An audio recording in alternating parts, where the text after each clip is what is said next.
Welcome to a new wave of entrepreneurship. I'm Scott Sturt, founder and CEO of Venture for Canada and your host. The focus of this podcast is to hear from changemakers and young Canadian entrepreneurs to learn how they develop their entrepreneurial mindset and skills. In season 1, we'll be chatting with young Canadians about their entrepreneurial journey as Venture for Canada fellow alumni. I'm excited to dive into these conversations about how to foster your entrepreneurial mindset and drive.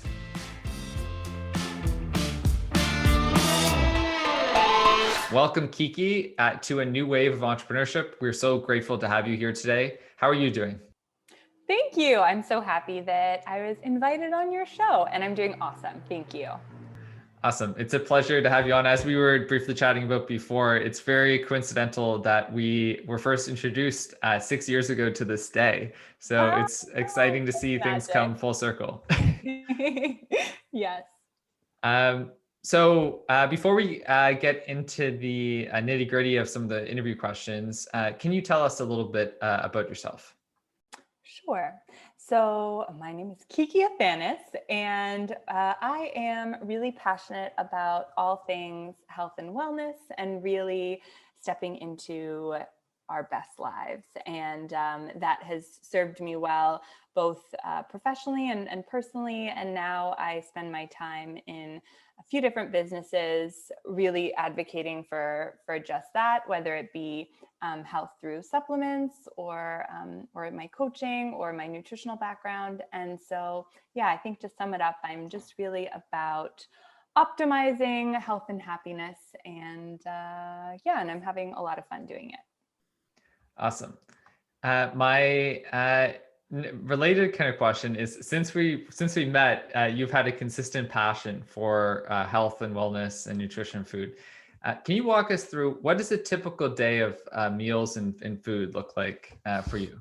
I love this question because you know what? If I'm being honest, it would change every week, which is amazing because the body craves variety. Right now I'm in Mexico, and I will walk you through a typical day because it's been the exact same every day, but in the best way.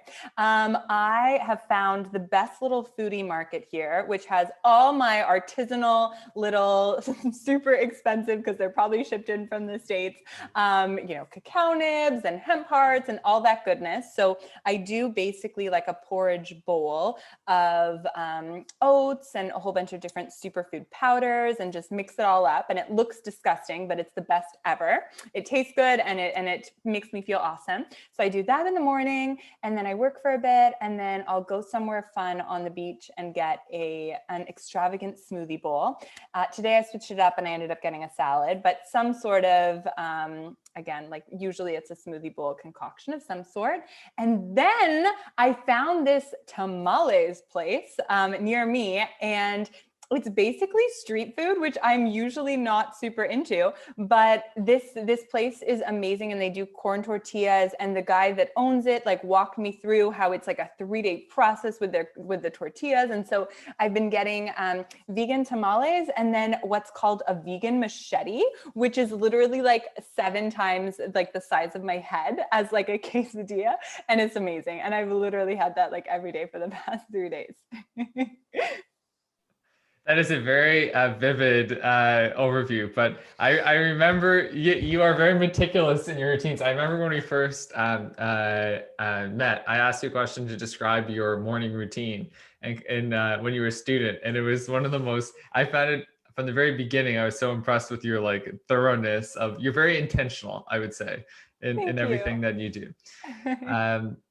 So on the kind of related question is, you're the co-founder of Adapted Daily, which is a North American herbs and functional food company that specializes in vegan, adaptogen, and superfood gummies. Can you tell us a little bit more about what are adaptogens and what are some of their potential corresponding health benefits? Certainly. So adaptogens are my favorite thing ever. And I think it's so relevant for today when we are all faced to adapt to new and changing circumstances. So adaptogens are herbs that help us do just that. They help us to adapt to stress.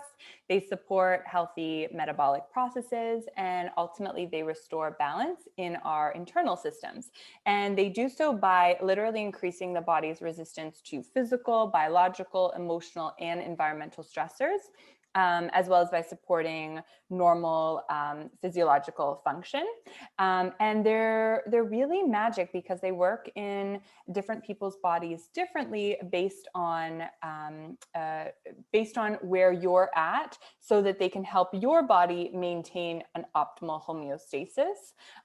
So I could go on forever, but that hopefully gives you a summary of kind of why I love them so much. How did you first discover adaptogens, and what have you personally, how have you personally found that they've helped you? Yes.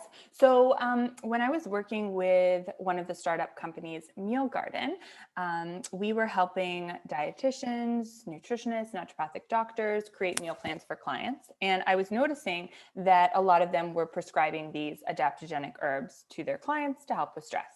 And so I thought, oh, okay, I'm stressed. I'll try that. So I go to the health food store and I was like, yeah, I want to try these adaptogens. Everyone's talking about them. And you could get them as a powder, teas, capsules, tinctures. And so I tried ashwagandha to start, and I tried it as a powder. And don't try this at home, folks, because it tastes really bad. And so if you do have it as a powder, make sure you're putting it in a smoothie with 7 bananas and all the dates, and just something that will totally kill the ashwagandha. And I believe in Sanskrit, ashwagandha means horse sweat, and that is what it smells and tastes like. But the amazing thing about ashwagandha is it really does help to regulate your cortisol levels, and so that we have high cortisol in the morning, aka so that we want to get up and out of bed and have energy, and then so that it slowly tapers off throughout the day, so that we can actually go to sleep and that we're not tired but wired. And so yeah, that was really my introduction to them. I love them. They were so accessible. They were financially accessible. And so I would try to get all my friends to take them.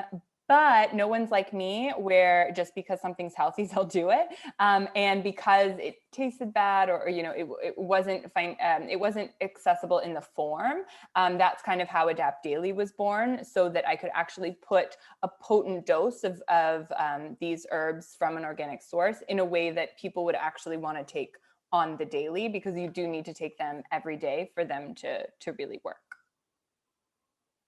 Since we first met 6 years ago, you've had this consistent passion for health and wellness, and food and kind of nutrition.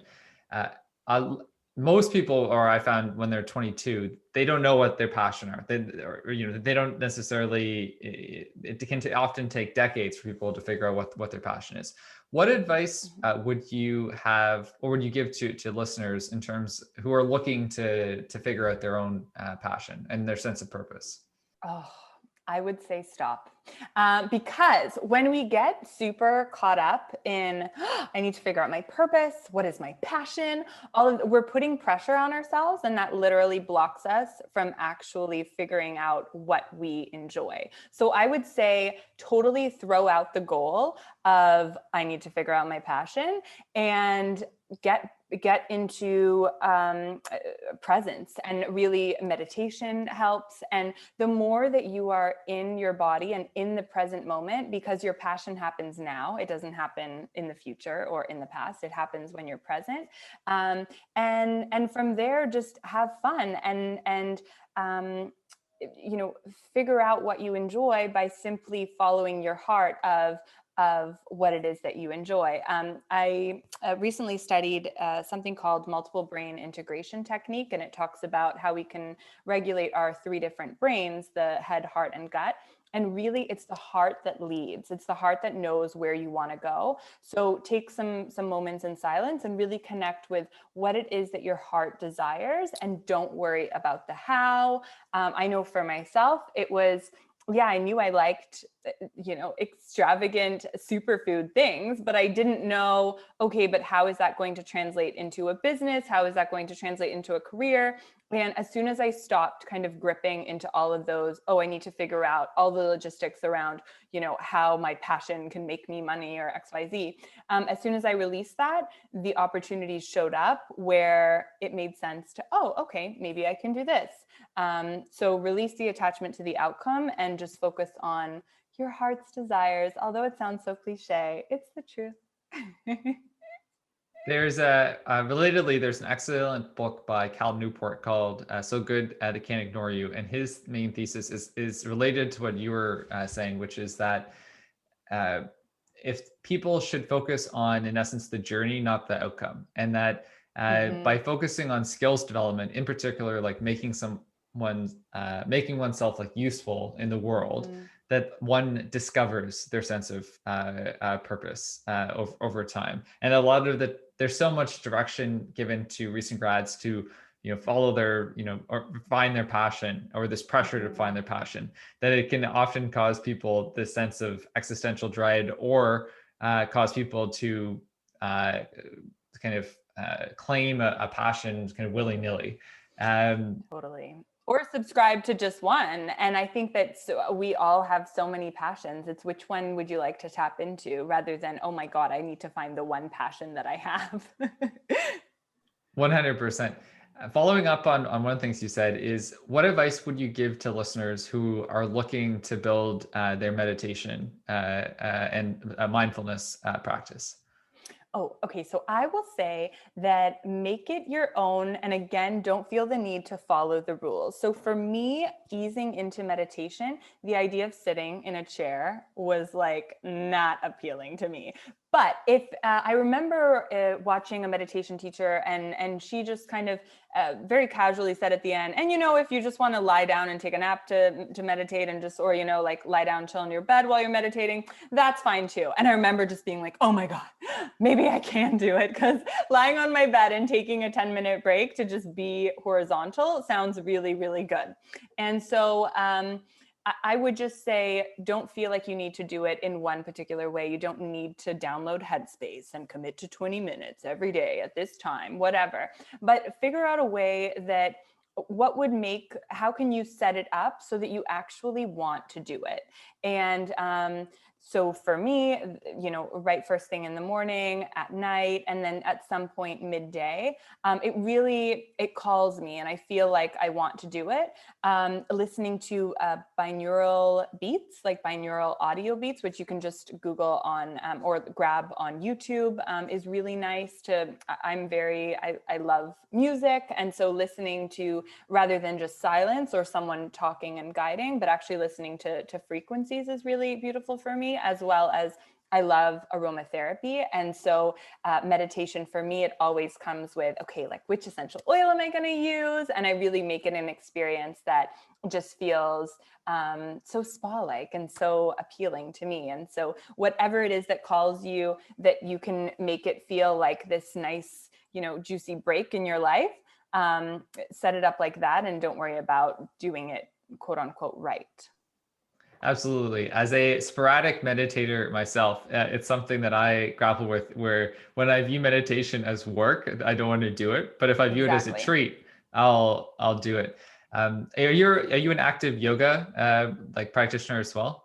I am. Yes. I mean, I wouldn't say the word practitioner makes it sound so legit, but I do yoga. I practice yoga on the daily.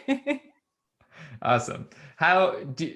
One thing I kind of struggle, I also do almost daily yoga in the winter. In the summer, I tend to do more running, but in the winter, I do yoga pretty regularly. And one of the things I struggle with sometimes, depending on the practice of the yoga, but particularly for more athletic yoga activities, is being mindful. And I find that sometimes I need to have yoga time and then also separate meditation time.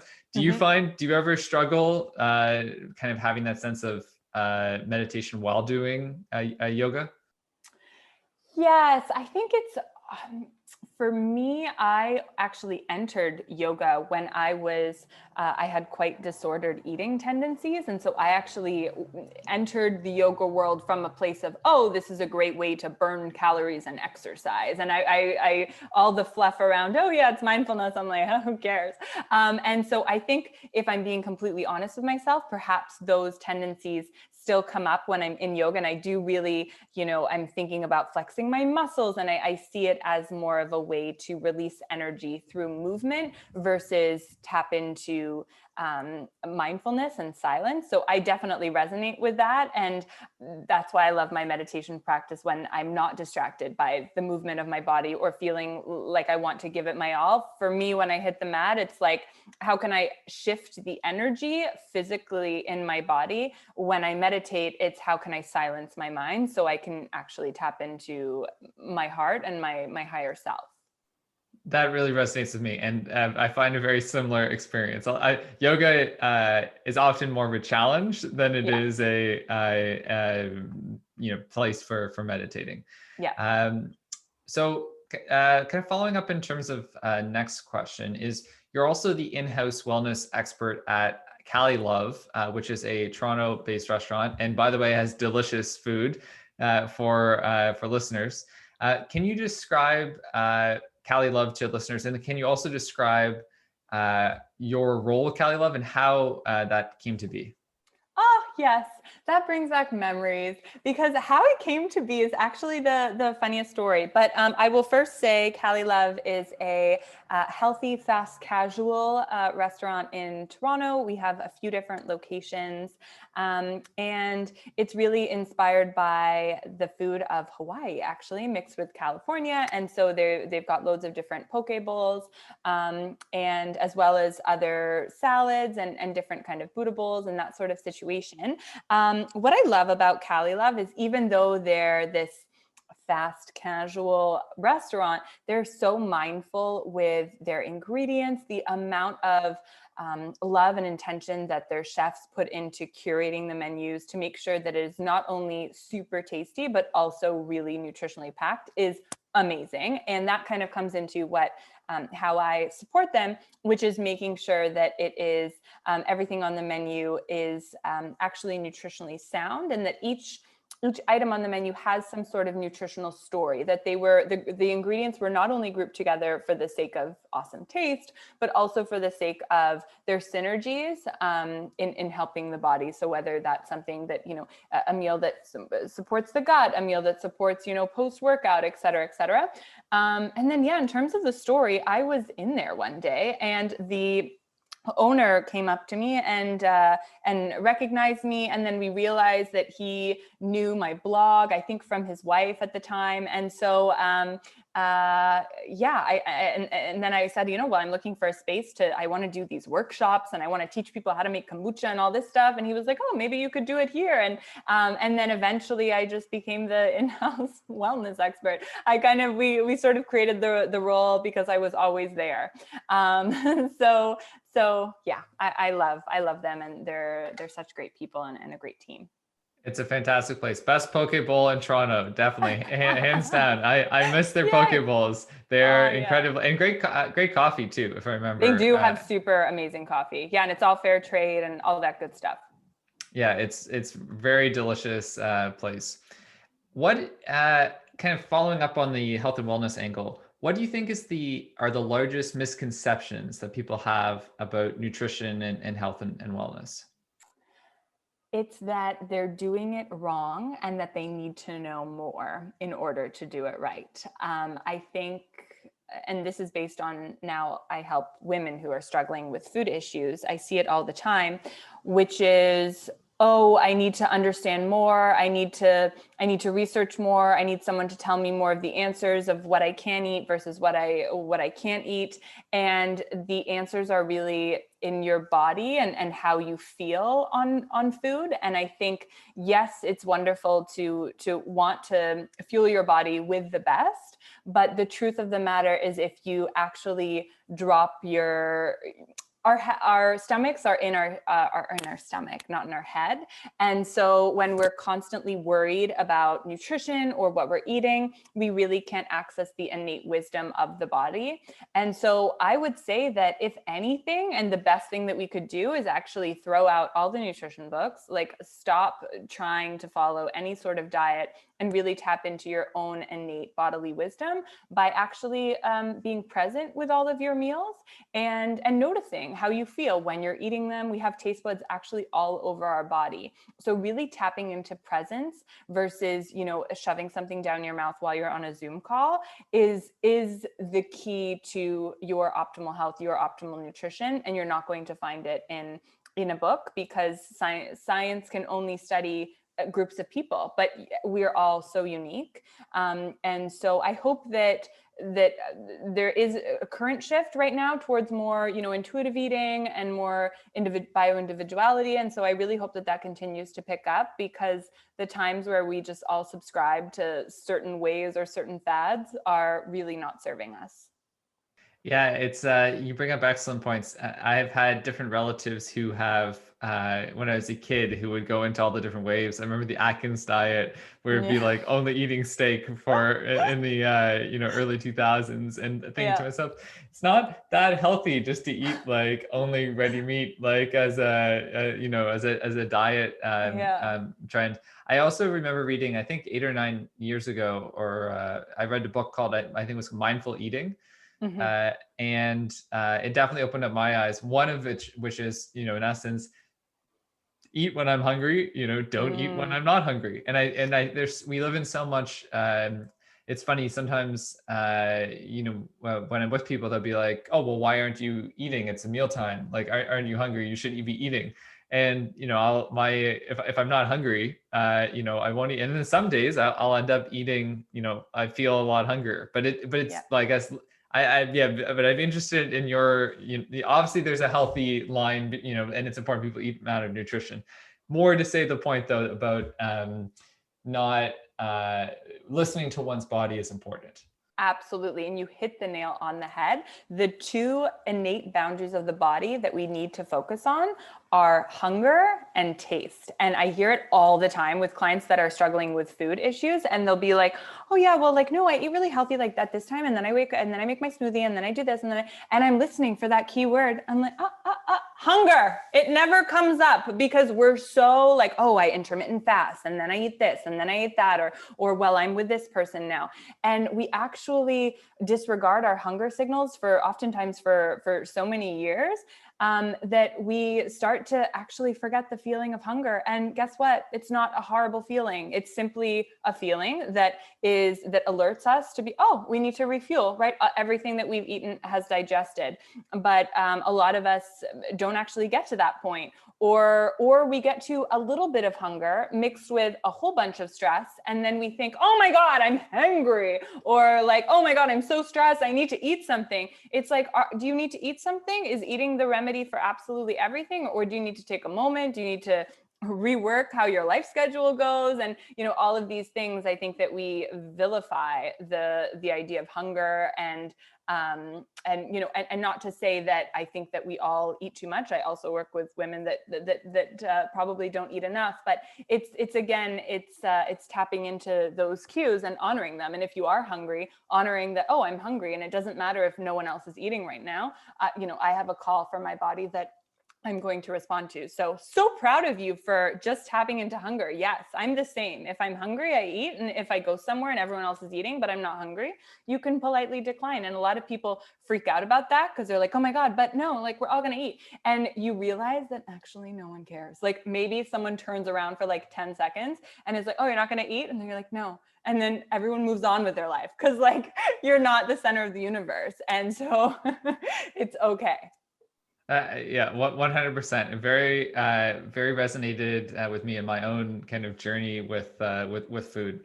Kind of going into a few kind of business related questions. So your business, I went on your website, which is awesome, by the way, and I saw that your product is sold to businesses across Canada. What's been your sales process for getting distribution at all of these stores across the country?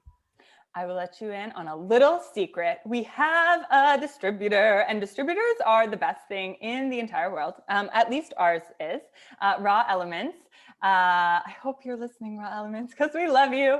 And they're based in somewhere random in Ontario. I should know the name. I think it's like Collingwood or something like that. And somewhere beautiful with lots of nature.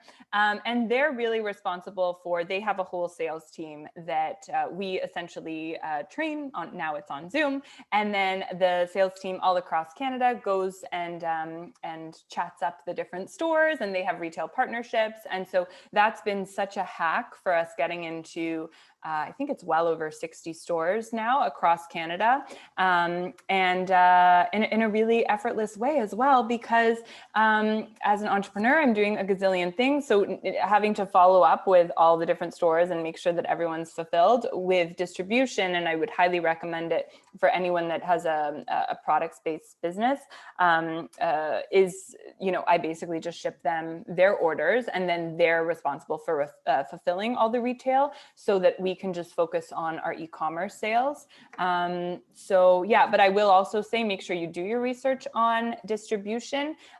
We love Raw Elements because they only work with kind of the cool brands. Like, they were the first people to carry Four Sigmatic, and like, it just really the vibe that we wanted to go with, whereas some other distributors have a larger curation of items, which we felt like we might be lost within. So yeah, that's the story on that. Relatedly, what was your experience like in creating the actual gummy product? I sometimes think about any food or medicinal type of product that there's a whole layer of the product development phase that I'm sure is pretty complicated. So to our listeners who don't have any background in this experience, can you give us a high level overview of your journey? No, because that would be like a podcast in itself. I'll try to basically say that don't worry when you don't understand how to do anything, because there are so many moving parts. For us, we wanted to be able to make health claims. It's a natural health product. So we have a natural products number, which you have to basically get a consultant to help you fulfill on. But it's totally worth it, because then you can actually make claims, because it is a supplements. Obviously, finding a manufacturer for us, one of the main run-ins there was finding a manufacturer that will do it at a small scale, as well as for me in particular, I wanted these gummies to be totally clean, no sugar alcohols. And so that was quite a challenge, finding a company that was willing to kind of rework a formula to fit. Sourcing herbs, I was really lucky to have my partner, Amber, who had a lot of connections that she had built in her 10 plus years in the industry, so that we could actually get the, certified organic herbs from small local farms, and herbs that we could really feel good about. And then in terms of labeling, pay someone to figure it out for you, because it's so annoying. Don't forget about French translation, and also don't be afraid to, I guess, be thrifty. I'm so the kind of person that, if I hear a price, it's like, okay, sure. But then my other friend who has a supplements company, she would say like, oh yeah, but then I work them down to this price. And she would just always be getting these deals. And so, like, don't be afraid to barter. And when someone tells you a certain price, put on but I'm a startup hat, and you'll save yourself some money. That's great advice. One other thing I want our listeners to know is that Kiki has a wonderful podcast called Kiki and the News. And on that point, Kiki, what were some of your learnings from running your own podcast that you want to share with our listeners? Ooh, I think it almost goes back to what I was saying at the beginning, which is zero attachment to the outcome. The podcasts that I've hosted that I felt were the best, and I actually co-host with my partner, was when I actually released the desire to be like, okay, this is how I want the podcast to go. This is the topic that I want to talk about, blah, blah, blah. And recently it's been more like we jump on the phone with someone, we have a little powwow, and then they mention something possibly totally different than what I was thinking that they would talk about. And I'm like, you know what, let's dig into that. Our podcast is super short, and super fun and casual. And so I would say, again, releasing attachment to the outcome and really being present. And I think in order to be a good podcast host, which you clearly are, you have to be a really good listener. And so I love flexing that muscle of mine because I also love talking, but when you're a host, you actually have to listen. And so, yeah, I love it because it really, it grounds you in, okay, now is your time to simply receive information and show up simply to receive that from the other person. So I think it's really beautiful.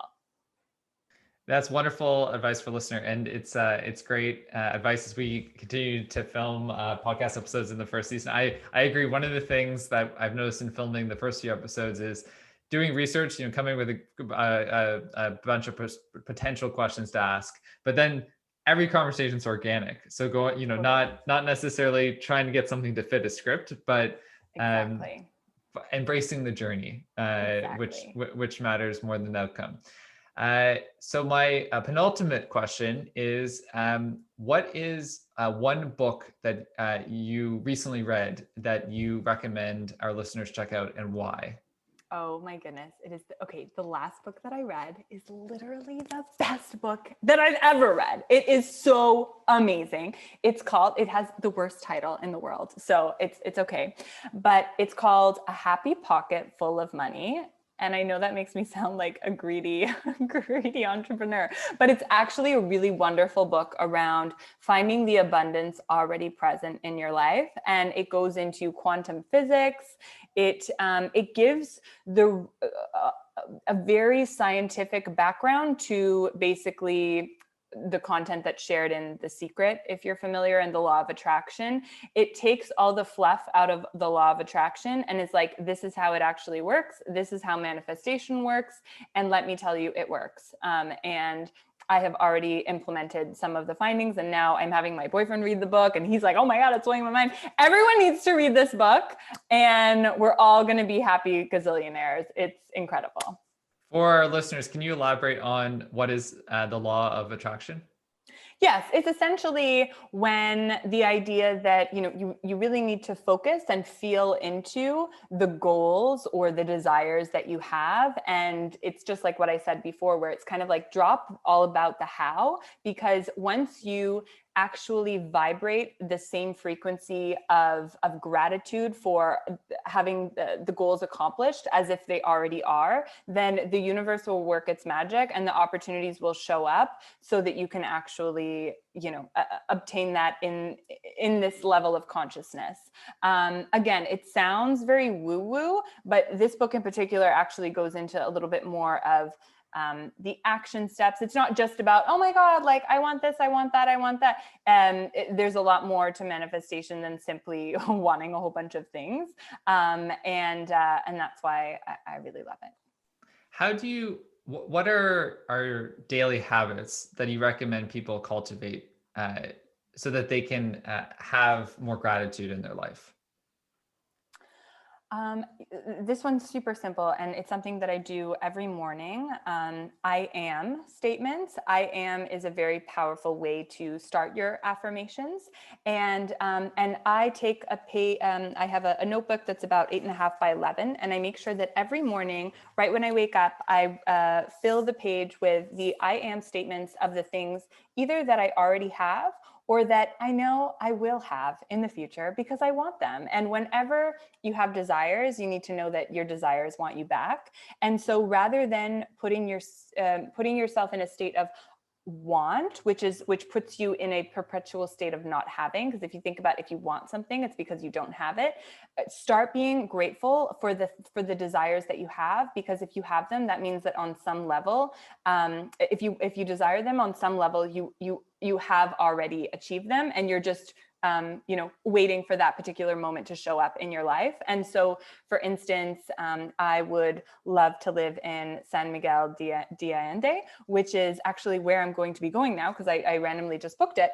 But I wrote out, like, I'm so happy that I am living in SMA, and I am, and again, it's we're putting them in the present moment, and as if it's and starting with I am, and just tapping into that feeling of gratitude, knowing that it is the most powerful emotion for manifestation. Because if you think about, if you're grateful for something, what does that mean? It means it's already happened. And so when we can actually connect with that emotion of, oh my God, how awesome that's already happened, rather than, oh, like, when is that gonna come into fruition? Then the universe works so much faster to really make that happen for you. That's super thoughtful. I've never heard that specific framing of gratitude. I think, especially in the context of this pandemic, I think it's particularly important to try to practice daily gratitude. I know being inside a lot and in lockdown for long periods of time, sometimes I have gotten in a negative headspace over the last 10 months, as I'm sure many other people in the world have. Absolutely. But fostering a gratitude practice, I think, is particularly important, especially in the context of where we are now. My final question to you, Kiki, is if you could go back in time and talk to your 22-year-old self. So when we, in essence, kind of first met and you were first kind of joining Venture for Canada Fellowship Program, what advice would you give yourself and why? Ooh, I would say choose yourself. Stop following your shoulds and start following your wants. I lived a lot of my early 20s kind of operating outside of my body, in the sense of I didn't even consciously know that I was doing it, but I was just doing what I thought that I should do. I was just doing what I thought would make other people happy, would make my parents happy, would make other people think that I'm successful. And I kind of pushed my own little desires to the side because I thought, oh, who cares? Like, let's just focus on, being quote unquote successful. And it wasn't until I actually reconnected with, how can I be so selfish for myself, that I was actually able to give so much more and produce so much more professionally, personally. So I would say it's okay, Kiki, to want what you want, and just and follow that, and everything is going to be okay. You're not going to hurt anyone by just doing your desires, and you're actually going to be able to give so much more to the people that you love, and to the world as a whole. That's wonderful advice. I think also for many other recent grads to hear as well. In closing, thanks so much for coming on the show, Kiki. It has been a true pleasure getting to know you over the last 6 years and seeing all your growth in the past 6 years. And it's going to be exciting to see where you go in the next 6 years as well. Can you tell our listeners where they can go online to find more about you and your company? Yes, totally. So I have two main websites. So if you're interested in the Stress Less gummies, you can go to adaptdaily.ca. And then if you're interested on more that I was talking about as it relates to food mindfulness and manifestation, you can go to theexperfectionist.com. Awesome. Thanks so much for coming on the show, Kiki, and have a wonderful rest of the day. Thank you so much. It was a pleasure. That's it for this week's episode of A New Wave of Entrepreneurship. Stay connected with us via our social and our email list. Subscribe in your favorite podcast app so that you don't miss our next episode.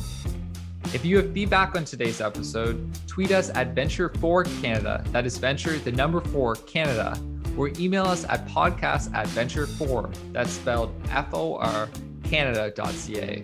We'd love to hear from you. Thanks for listening. I'm Scott Sturt, and until next time, stay safe, stay motivated, and stay grateful.